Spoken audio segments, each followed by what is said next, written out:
When I saw his submission, it took me so long to realize who is Philip Pounds. I knew most of the people who had submitted. It turns out Philip is a high school student who is taking courses at CBU and decided that he wanted to present at Ignite CBU. So,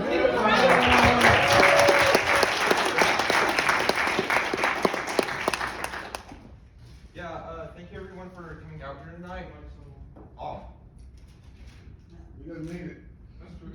Thank you everyone for coming out here tonight. Today I'll be talking about side hustling for a cause. I think we've all been hearing the term over the past decade. Side hustling is basically a way of making income outside one's main form of employment. And side hustles have been becoming very increasingly popular over the past decade or so. A 2019 CBC report said that about 42% of employed Americans had a side hustle. They use words such as empowerment and opportunity and secondary income. Everyone wants to make more money, simply put, and I'll talk about my first side hustle. When I was in 7th grade, I went around to like thrift stores and stuff and found old video game systems and old video games. I would fix them up and sell them on my eBay store. I did fairly well at this, but this really kind of drove my ambition. And I taught myself like how to code, and I went on to make video games and websites. And this was a really great experience. I love coding. I'm really glad I found what I was passionate about. But these had a very glorious financial exit associated with them. But most of the value came in what I learned. And these are skills I would really encourage everyone in this room tonight to go and try your hand at computer science. I think it's very important for our community in general. But these experiences started making me think about what are side hustles the best way for us to benefit the world. And I started coming to a conclusion to this question when I was a sophomore in high school. I found Hack Club. Hack Club is the largest community of high school developers in the world, and Hack Club is for high schoolers to start the computer science clubs they wish their schools offered. But I was at first very intimidated by Hack Club because this part on the map did not exist, and it kind of intimidated me and scared me away from Hack Club. But I decided, why not just try it out anyways? And our city, frankly, we have a problem. We need to invest more in computer science education in our youth, because this can have disastrous effects as we advance more to the technological age.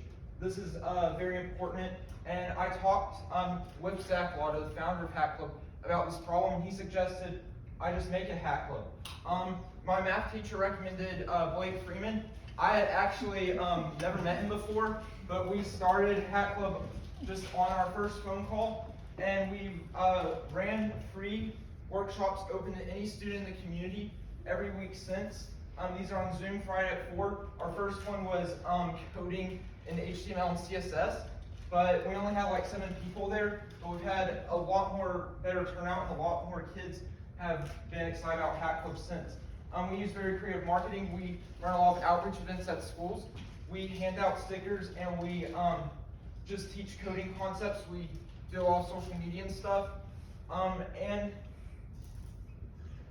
our values, we're very welcoming and inclusive community, very beginner friendly. We stress that. Since we are in high school, we do have a unique position here. Learning can actually be fun. We don't just say it, we actually mean it, and everyone loves making things. And we've had amazing results. We've taken in students, and they've learned how to code for free, and in a few weeks' time, they're making amazing projects. Students have made video games, websites, so many fascinating projects, and me and Blake started wondering, how do we ensure Memphis Hack Club's long-term existence? How can we make this into an asset that benefits the community for decades to come?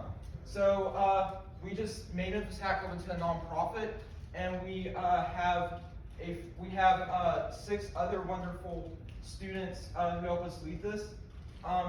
There are a lot of services out there that people are not aware of that can help you easily make nonprofits and handle a lot of the tedious things that comes with that. Our world rewards organizations that care. We've had great sponsors that have sponsored us. We've sold a lot of merch because the world wants loves what we're doing and wants us to continue to invest in the community. And this leads me to kind of my last point. There are many problems in the world that our capitalistic society does not reward us for solving, but that doesn't mean we shouldn't try to solve them. We need to try because these can have real benefits for the world and other people. And these are some amazing other nonprofits started by young people like us. And so I'm asking you today, think about a problem and consider starting your own nonprofit. Thank you very much.